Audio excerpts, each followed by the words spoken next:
Have you suffered from the feast and famine cycle of getting clients online?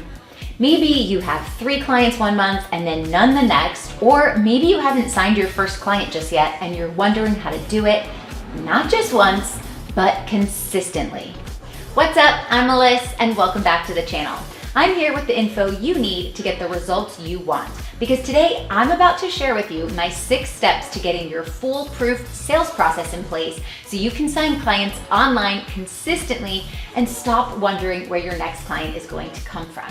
Before I learned how to put my sales process in place, it always felt like hit or miss when it came to my revenue. Some months I would make just enough to get by, and other months I made a lot of money and I was super excited about it, only to be let down the following month when I didn't make a thing. If this sounds like you, you are not alone. And the good news is that I'm gonna walk you through the 6 steps you need to have a successful process that makes sense and makes you money. And the best part is that you can follow it again and again.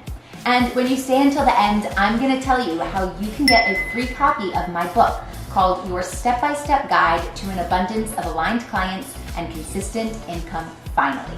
This is where you can learn about the 8 things you need to run a successful online business. But first, if you're new here, I'm Meliss 𝐥𝐢𝐤𝐞, and I'm an online marketing strategist and business growth expert to coaches and healers. My whole channel is about marketing, online business, mindset, and manifestation. Hit that subscribe button and join the family so you can grow a profitable online business. Now, let's get into it. Until you have this system set up in your business, you may not understand what is wrong or why things aren't working. But once you implement this system, if things don't work, you'll be able to pinpoint exactly why and know exactly what to change. So we're gonna go through those steps right now. Now, the good news is these steps are not having to do with Facebook ads. This is all an organic strategy.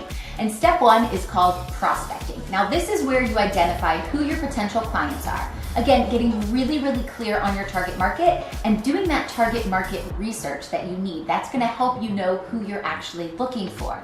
And then the content that you create and that you share is gonna have the power to attract those ideal prospects to you. So you can find leads everywhere across all of your social media platforms. I especially love Facebook groups for this. It's single-handedly the best place online to discover people based on their interests without paying for ads. It's totally free. So you can find them in searches by hashtags on Instagram.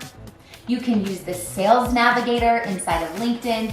Leads are everywhere, and that's an affirmation that I teach my clients within my Marketing with Intention program. Leads are everywhere. So knowing that, if you don't have leads, you're not looking everywhere.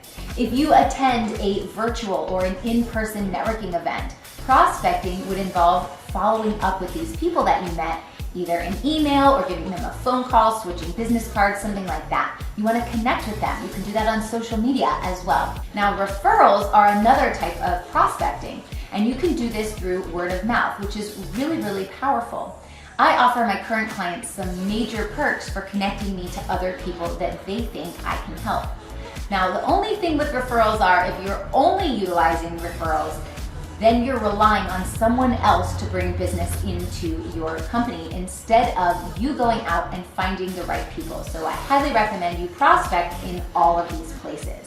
Then you can connect with these new people, you can start building a relationship, and you can let them know about you, and you can learn about them. And that brings me to step number 2, which is connecting.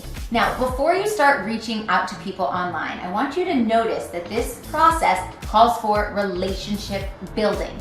Connecting is not the step where you're going to pitch your offers, yet so many people get this wrong. And unfortunately, it can give other coaches and healers a really bad name. So connecting is step 2 of this sales process. And when you jump ahead to step 5, which we'll learn about in a minute, you're actually going to push people away. So in this stage, we're reaching out to them, but in a very personable way. Now, if you're doing this on social media, I want you to first start by learning about who the prospect is by researching on their profile. So what this looks like is you can like things, you can comment on things on their posts, and really get to know them, learn about what they're into, what their interests are, and learn about who they are as a person, what makes them unique, and then you reach out to them. So it's about being very intentional. It's about starting a conversation that doesn't look like a copy and paste spammy script. It's actually taking interest in the person that you're connecting with and seeing what they have going on in their life, possibly finding some similarities, which I call the Me Too factor, and connecting on those things. So the point isn't to blast out your message to as many people as you can. That's how you become known as a spammer. The point is to think about step one and who you want to surround yourself with, and then only reach out to those types of people. This will save you lots of time and energy, and you'll see who actually is worth reaching out to. And it's a good business practice to have a way to track who you are actually connecting with so that nobody falls through the cracks, everybody feels really special and important, and you follow up with people all the time. And you want to be able to follow up with these people because having a tracking system will actually build a lot of trust, because you'll be able to follow up with these prospects when you said that you would, instead of forgetting about it or writing it on some spiral notebook and losing the pages and not remember that person's name or what they said. Instead, if you have a system, nobody falls through the cracks. You can create this simple system just in a Google spreadsheet or Excel spreadsheet, anything like that, and just keep track of it. What you want in that is to include the prospect's name. You want to include their social media handles, maybe the date of the last time you connected with them, and then any personal details about the conversation that you had to help trigger your memory about what you actually spoke about. Hey, before we continue, do me a favor and go ahead and tap that like button right now, because it lets me know that you find value in my content, and it makes a huge difference, and then I know to make more of these types of videos for you in the future. Many thanks, and I'm grateful for you. Okay, let's hop back in. Third, you want to qualify them. You want to see where they are. What are they struggling with? Where are the gaps that they need help filling? What is it that you need to do or be or have or give or support them in that's going to help them reach that result that they desire? And we call this qualifying. Now, qualifying in this step of your sales process is really important. You don't want to skip it. What you're doing here is you are trying to determine if the prospect is likely to become a client. And this is based on the issues that they have that need resolving, or the problems that they've told you that they're struggling with, any frustrations that they have that you can help them with. Now, I recommend having a list of 3 to 5 questions that you ask your prospects to see if they meet the requirements necessary to become a client. So basically, you want to know if they are a good fit to move on to the next step in the process. When we think about qualifying, I want you to think of this step as where you get to diagnose the problem. So for example, there's a child who doesn't feel well, the baby's stomach is hurting, so the mom takes the baby to the doctor. The baby goes to the doctor. And once they're there, the doctor doesn't go, oh, here you go, here's the medication for your kid. They don't do that. Instead, the doctor's going to ask questions. She's gonna say, what did you give your baby for the last meal? What has your baby eaten recently? Maybe did she play with any small toys? Maybe she swallowed some toys. What other symptoms is she having? Does she have a fever? Does she have diarrhea? What's going on? Does she have low energy? Has she lost her appetite? You get the picture, right? So only after the doctor asks all of these questions and really assesses the situation can she then diagnose the problem and offer a solution. So you need to do the same thing. You need to diagnose the problem before you offer the solution. And a lot of times people go online, they just look at you and go, hey, I have the solution to your problem, before even assessing if you have a problem. And that's when you come off as spammy. So you diagnose the problem before you offer the solution. Think about which questions you need to see if someone is a good fit to work with you. Then you're going to invite them to a discovery call if they are a good fit. And we call this part of the process inviting. Now this next step is called inviting. This is where we invite the person to get on the phone with you for a discovery call. Now this might seem a little bit intimidating, but don't worry, I break it all down for you in my book, and I'm going to give you more information on that and how you can get that for free very soon. Now, during this discovery call, you're allowing your prospect to tell you where they are now and where they want to go.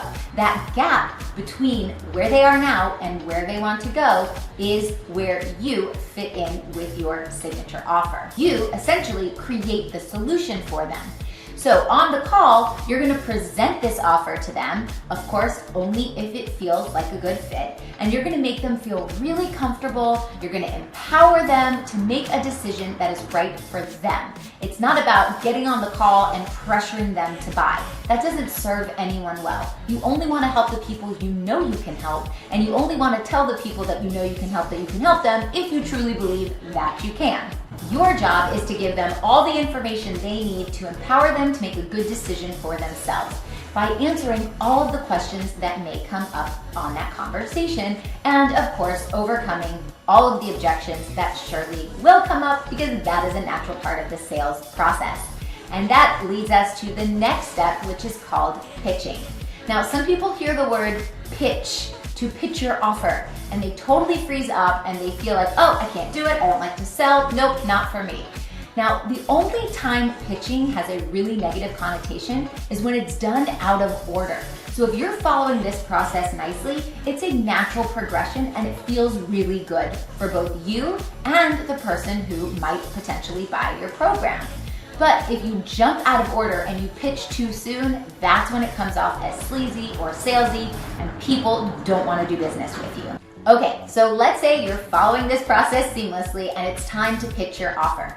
I want you to pitch your offer only after you have successfully uncovered everything that your prospect is going through and you understand their problems, their frustrations, their struggles, and the gap between where they are now and where they want to go, and you've answered all of their questions.